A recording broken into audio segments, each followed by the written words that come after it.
Assalamualaikum warahmatullahi wabarakatuh. Alhamdulillahirrabbilalamin. Wabihi nasta'in ala umurid dunia waddin.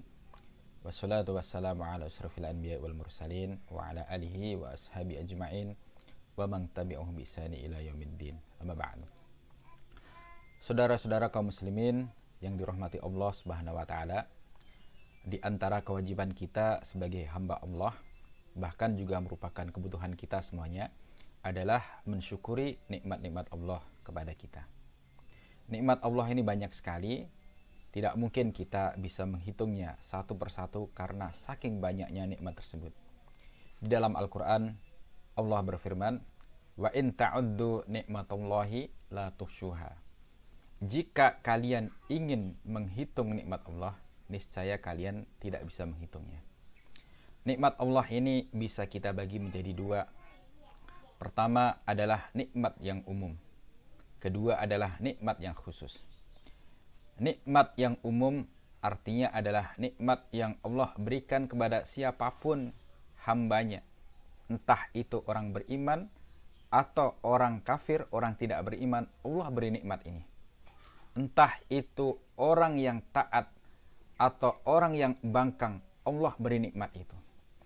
Entah itu orang yang soleh atau orang yang toleh, yaitu orang yang banyak melakukan dosa, Allah beri nikmat ini. Apa contoh dari nikmat yang sifatnya umum ini? Contohnya Allah beri makan dan minum, Allah beri kita nafas. Semua hambanya Allah beri makan dan minum, Allah beri nafas.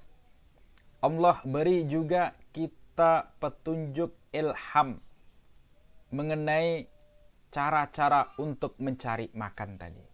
Mengenai apa yang mesti kita lakukan untuk bisa mendapatkan makanan. Ini merupakan nikmat yang sifatnya umum. Yang kedua adalah nikmat khusus. Nikmat khusus ini hanya Allah berikan kepada hamba-hamba pilihannya, yaitu para walinya, orang-orang yang dicintai Allah, orang-orang yang beriman. Apa bentuk dari nikmat khusus ini? Nikmat khusus ini merupakan nikmat Islam, nikmat iman, dan nikmat hidayah, serta nikmat Allah menjaga kita dari perkara-perkara yang bisa merusak atau menghalangi kita dari iman dan hidayah Allah tersebut. Saudara-saudara yang dimuliakan Allah Subhanahu wa taala, nikmat ini terkadang banyak yang tidak kita sadari. Banyak orang tidak merasa itu sebagai nikmat. Misalkan kesehatan. Banyak orang baru merasa bahwa sehat ini merupakan nikmat ketika Allah menguji kita dengan sakit. Kita tidak bisa apa-apa. Kita tidak bisa beraktivitas sebagaimana biasa. Harus istirahat dulu. Yang biasanya bisa berdiri dengan normal, ketika sakit berdiri pun sempoyongan. Makan tidak enak, harus tidur-tiduran, berbaring, dan mengganggu banyak aktivitas kita. Nah, ini orang sering baru merasakan, sering baru menyadari kalau sehat itu adalah nikmat ketika Allah uji kita dengan sakit. Demikian juga dengan Islam. Islam ini merupakan nikmat yang sangat besar sekali. Nikmat yang mesti kita syukuri karena tidak semua manusia Allah beri kita nikmat Islam ini. Ketika kita membandingkan keadaan hidup di bawah naungan Islam dengan keadaan hidup di bawah naungan yang bukan Islam, tentu kita akan semakin menyadari bahwa Islam ini merupakan nikmat yang luar biasa yang wajib kita syukuri. Jamaah yang dirahmati Allah Subhanahu wa taala.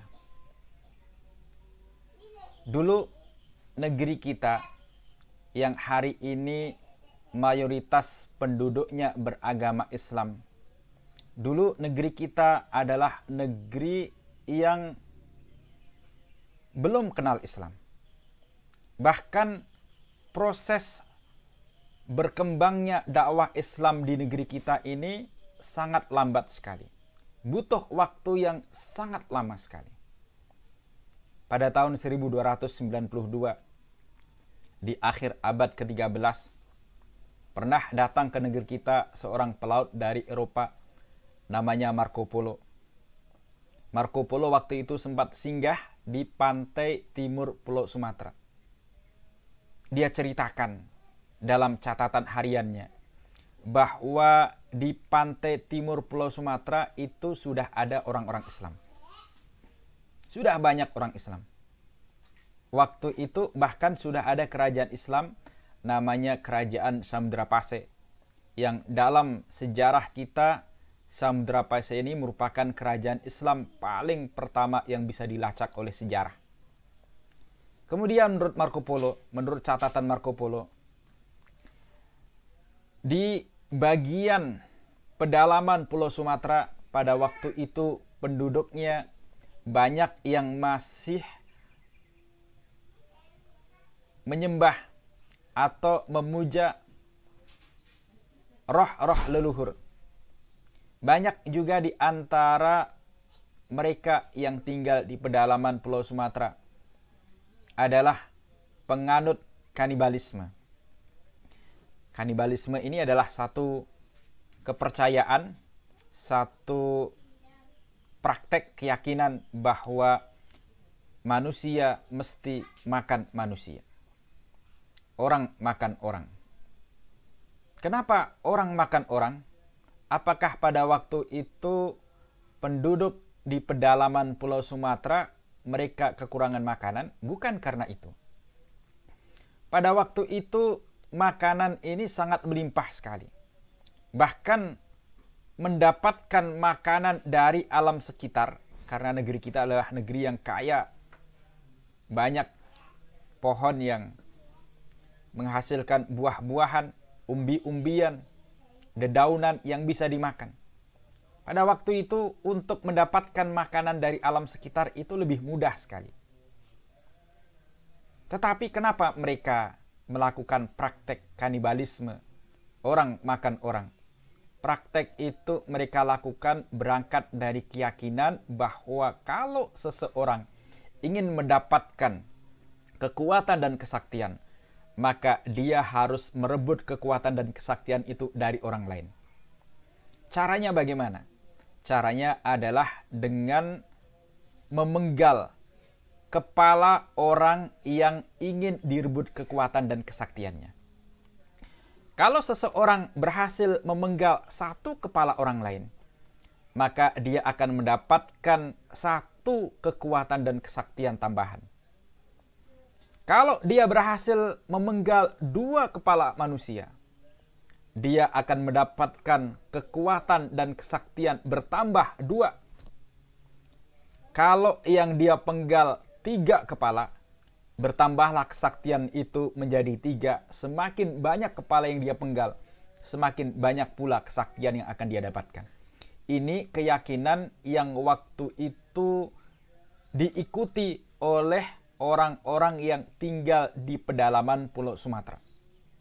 Alhamdulillah, kita hari ini tidak lagi mendapatkan praktek-praktek seperti itu di sekitar kita.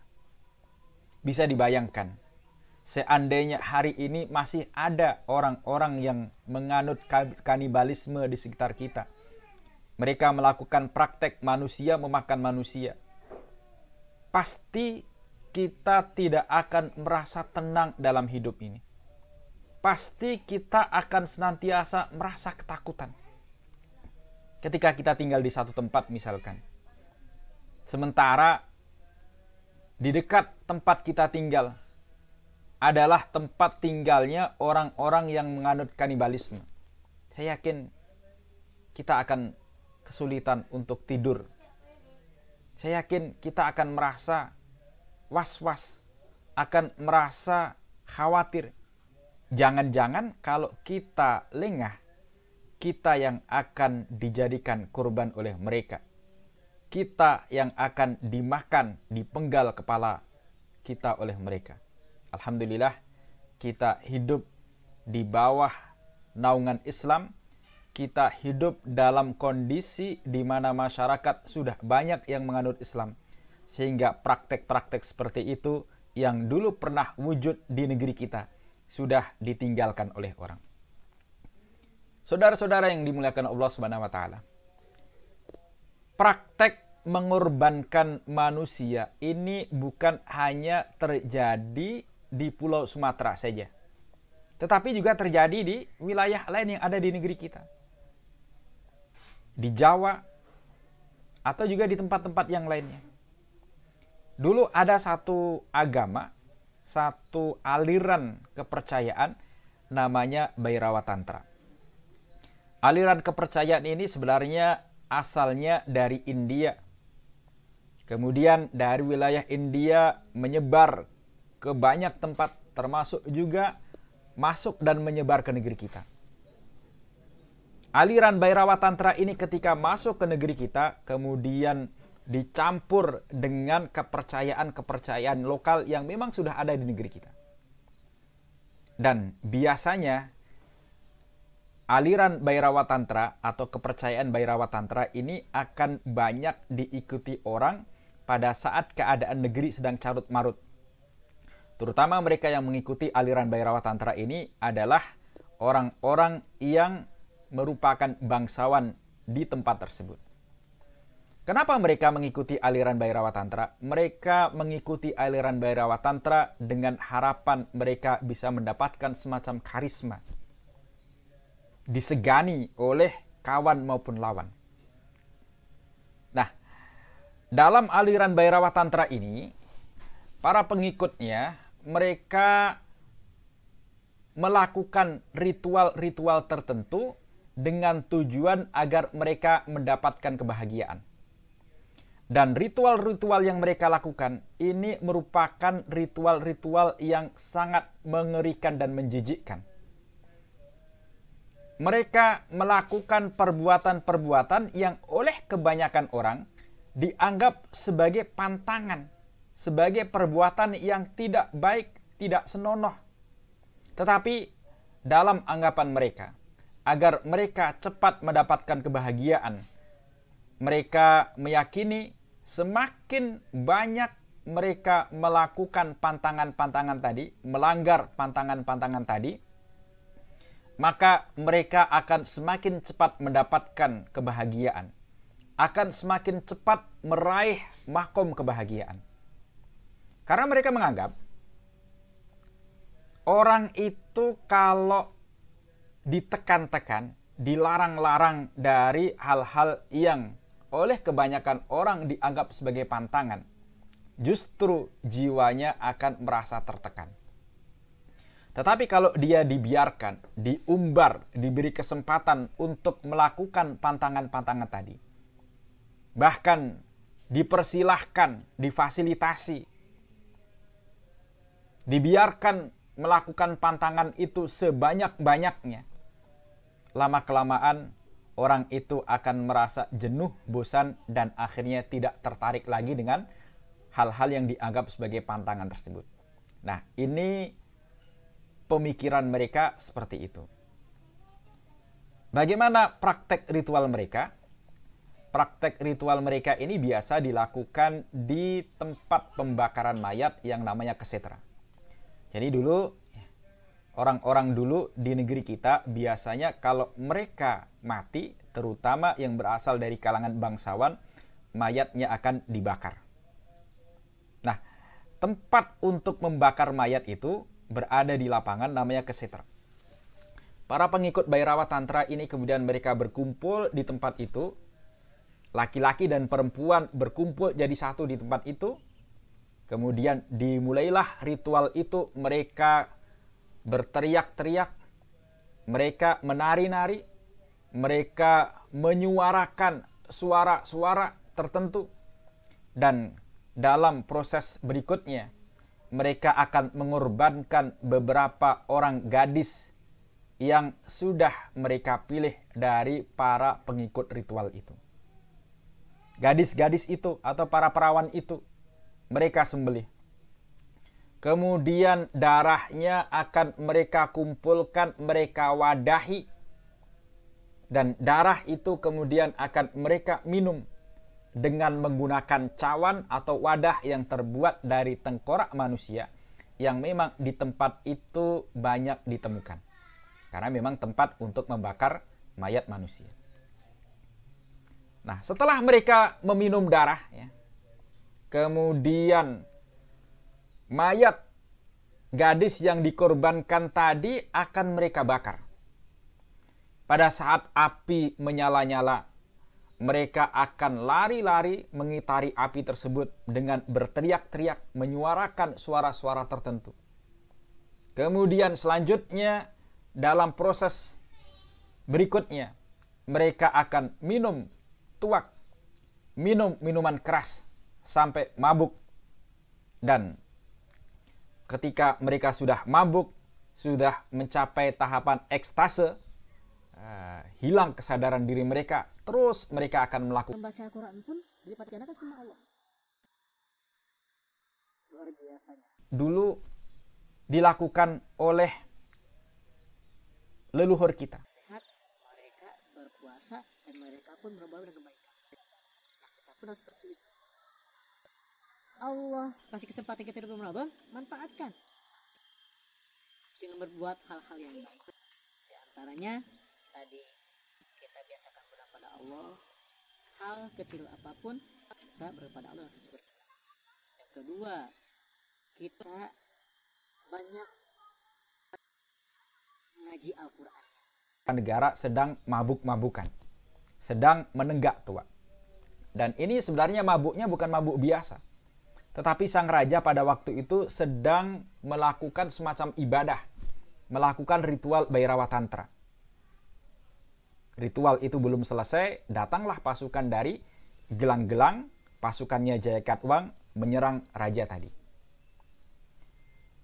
Kemudian, jamaah yang dirahmati Allah SWT, di antara keadaan negeri kita dulu, ya, pada saat Islam belum menjadi agama yang dianut oleh mayoritas penduduk negeri kita, itu adalah sebagaimana yang dilaporkan oleh Ma Huan. Ma Huan ini sekretarisnya Cheng Ho.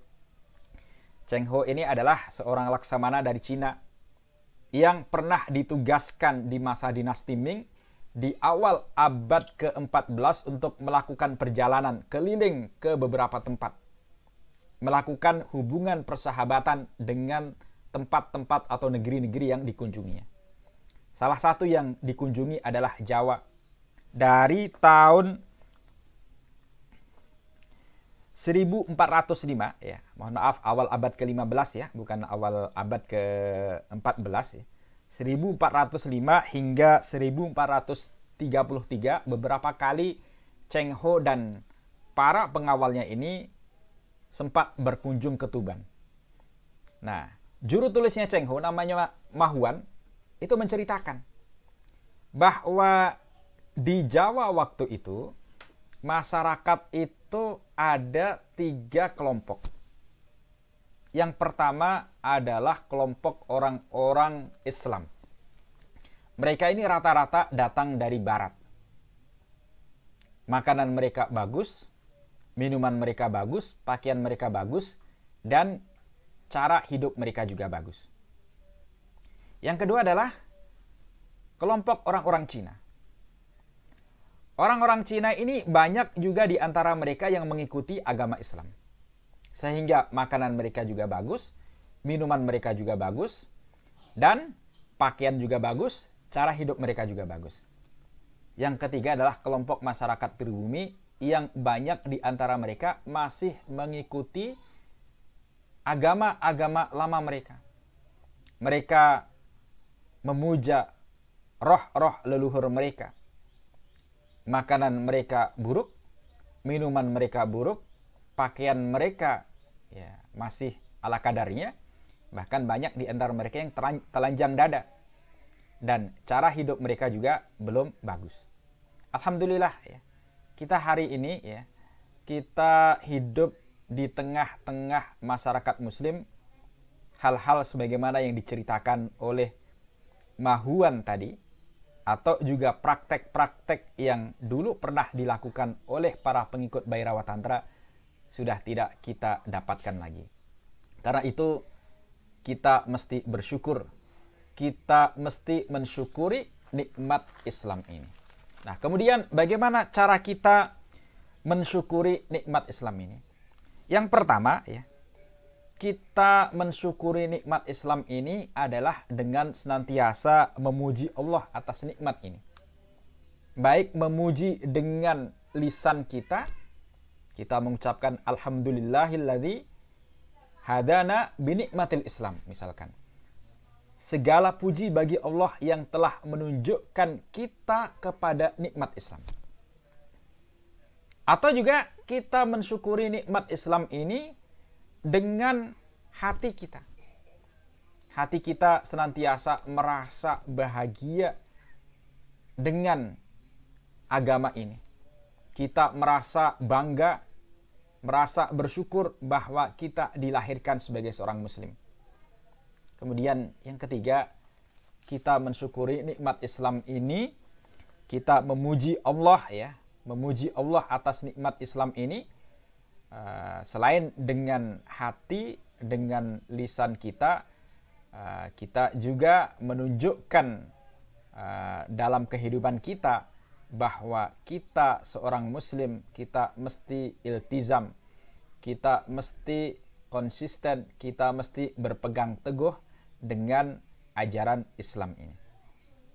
Yang kedua, cara kita mensyukuri nikmat Islam adalah dengan melaksanakan Islam sebaik-baiknya.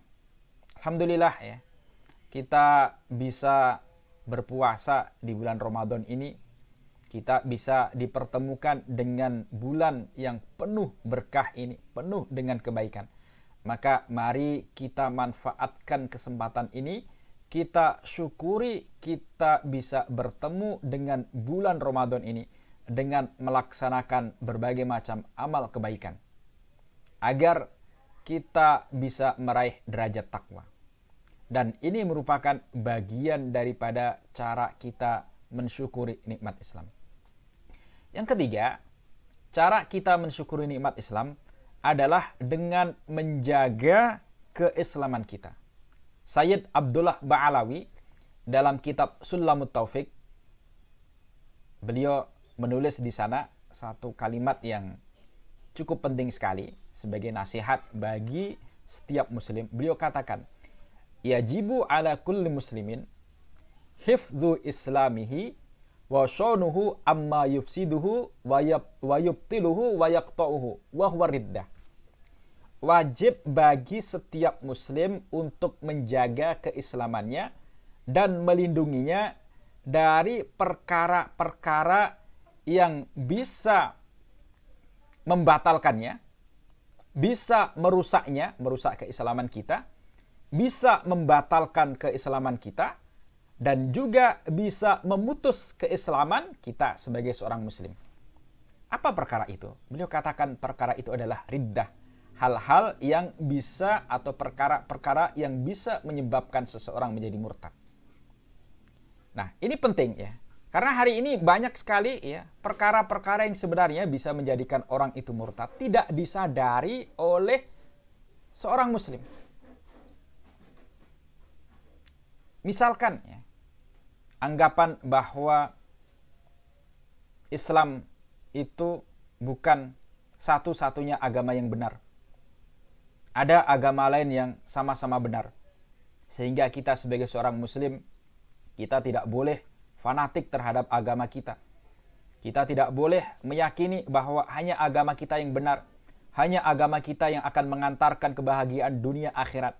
Hanya agama kita yang akan memberikan jaminan keselamatan di akhirat nanti dari azab neraka. Nah, ini keyakinan seperti ini namanya keyakinan pluralisme agama. Dan MUI sejak tahun 2003 sudah memfatwakan bahwa paham pluralisme agama ini adalah paham yang haram. Karena paham ini adalah paham yang merusak akidah. Bahkan bisa menjadikan akidah seorang mukmin ambyar, hancur berantakan. Dan ini termasuk keyakinan yang bisa menjadikan seseorang murtad.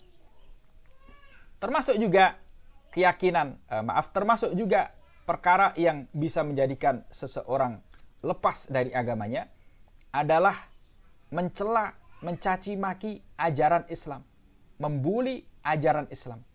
Nah, makanya hati-hati ya. Jangan sampai ya karena misalkan kita tidak suka dengan sekelompok orang saudara kita dari elemen umat Islam yang berbeda paham dengan kita misalkan, berbeda afiliasi dengan kita. Kita tidak suka dengan mereka ya karena mungkin ada beberapa hal yang kita tidak sukai. Tetapi ketika mereka mengamalkan satu amalan dalam Islam, lisan kita tidak bisa menjaga untuk mencaci maki mereka. Nah, ini perkara-perkara seperti ini merupakan perkara-perkara yang bisa menjadikan seseorang terputus dari agamanya alias murtad. Dan ini jelas merupakan satu bahaya yang luar biasa.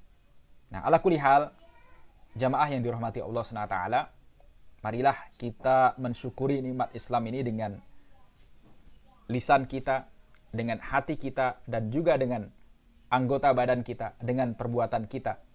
Dan mari kita berdoa, semoga Allah senantiasa memberikan keistiqomahan kita di atas jalan Islam ini. Kita senantiasa diberi petunjuk untuk melaksanakan agama Islam ini. Dan kita dimatikan dalam keadaan husnul khotimah sebagai seorang muslim, sehingga kita nanti di akhirat akan dikumpulkan bersama-sama orang muslim yang lainnya, bersama orang-orang mukmin, bersama para rasul dan para nabi, dan juga bersama orang-orang yang senantiasa mencintai, membela para rasul dan para nabi tersebut. Barangkali demikian bisa saya sampaikan. Barakallahu fikum. Assalamualaikum warahmatullahi wabarakatuh.